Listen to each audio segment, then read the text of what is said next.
안녕하세요. 쇼미더웨이의 어려운 말씀 해석입니다. 오늘 함께 볼 말씀은 마태복음 11장 28절에서 30절 말씀인데요. 우리에게 참 친숙한 말씀입니다. 그런데 좀 이상한 부분이 있습니다. 쉬게 해주시려면 그냥 좀 쉬게 해주시지 굳이 멍에를 매라고 하시는데요. 도대체 이게 무슨 말일까요? 흔히들 이 말씀을 예수님이 주시는 안식을 받으려면 예수님이 주시는 멍에도 함께 매야 한다는 식으로 해석됩니다. 그러면서 예수님의 멍에는 세상을 멀리하고 말씀에 순종하고 등등 여러 조건을 붙이는 게 일반적이죠.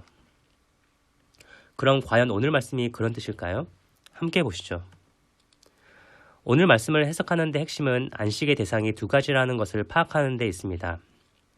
먼저 첫 번째 안식은 수고하고 무거운 자들이 나아올 때 주시는 안식입니다. 그리고 두 번째 안식은 나의 멍에를 메고 내게 배울 때 주시는 안식입니다. 자, 그럼 이 안식들의 정체에 대해 하나씩 살펴보겠습니다. 먼저 첫 번째 안식을 보겠습니다. 수고하고 무거운 짐진 자들이란 율법주의가 팽배했던 예수님의 시대에 구원을 얻기 위해 율법에 매여 하루하루를 힘겹게 살아가는 사람들을 가리킵니다. 예수님께서는 이런 사람들이 주님께 나오기만 하면 구원, 즉 쉼을 얻을 것이라고 말씀하고 계신 것입니다. 여기서 예수님께 나온다는 개념은 요한복음에도 나오는데요. 요한복음 6장 35절을 보면 예수님께서는 내가 곧 생명의 떡이니 내게 오는 자는 결코 줄이지 아니할 터이요 나를 믿는 자는 영원히 목마르지 아니하리라고 말씀하십니다. 여기서 예수님께 오는 것은 예수님을 믿는 것과 동의어로 예수님께 나온다는 것은 예수님을 믿음으로 구원을 얻는다는 뜻인 걸 알 수 있죠. 자, 그럼 이제 두 번째 안식을 보시겠습니다. 두 번째 안식의 특징은 예수님의 멍에를 메고 예수님께 배우는 노력을 필요로 한다는 것입니다. 첫 번째 안식과 달리 공짜로 얻는 것이 아니죠. 신실한 제자의 삶을 필요로 한다는 것입니다. 여기서 잠깐 신약 성경에서 지속적으로 반복되는 두 가지 주제에 대해 이해하실 필요가 있는데요. 바로 구원과 제자의 삶입니다. 구원은 우리의 노력이 전혀 필요 없는 믿는 즉시 값없이 받는 하나님의 선물이지만 제자의 삶은 일평생 우리의 노력과 희생을 필요로 합니다. 그리고 이 제자의 삶을 얼마나 잘 살았느냐에 따라 하늘나라에서의 상급이 달라지죠. 중요한 것은 이 둘은 서로 같은 개념이 아니라는 것입니다. 상호 배타적이라는 것이죠. 구원과 제자의 삶이 별개라는 걸 기억하는 건 앞으로 올바른 성경 해석을 위해 필수적입니다. 꼭 기억해 두세요.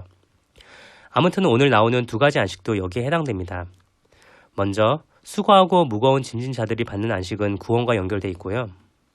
나의 멍에를 메고 내게 배우는 자들의 안식은 제자의 삶과 연결돼 있습니다. 자, 그렇다면 왜 예수님은 그분의 멍에가 쉽다고 하셨을까요? 여러 이유가 있겠지만 크게는 다음과 같은 이유 때문입니다. 예수님의 제자로 살아갈 때 하나님은 우리를 내버려 두지 않으시고 때에 따라 필요한 위로와 안식, 그리고 우리의 필요를 채워주십니다. 그렇기 때문에 우리가 제자의 삶을 사는 동안 우리가 지는 멍에가 쉽고 짐이 가벼울 수 있는 것이죠.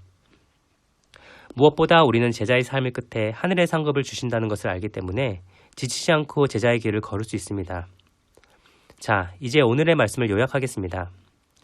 마태복음 11장 28절에서 30절 말씀은 두 가지 안식에 대해서 말하고 있습니다. 첫 번째 안식은 율법의 행위에서 벗어나 예수님께 오기만 하면 구원을 받는 것에 대해 말하고 있고요. 두 번째 안식은 신실한 제자의 삶을 살 때 주님께서 주시는 위로와 장차 받게 될 하늘 상급에 대한 소망에 대해 말하고 있습니다. 이상으로 오늘의 어려운 말씀 해석을 마치겠습니다. 시청해 주셔서 감사합니다.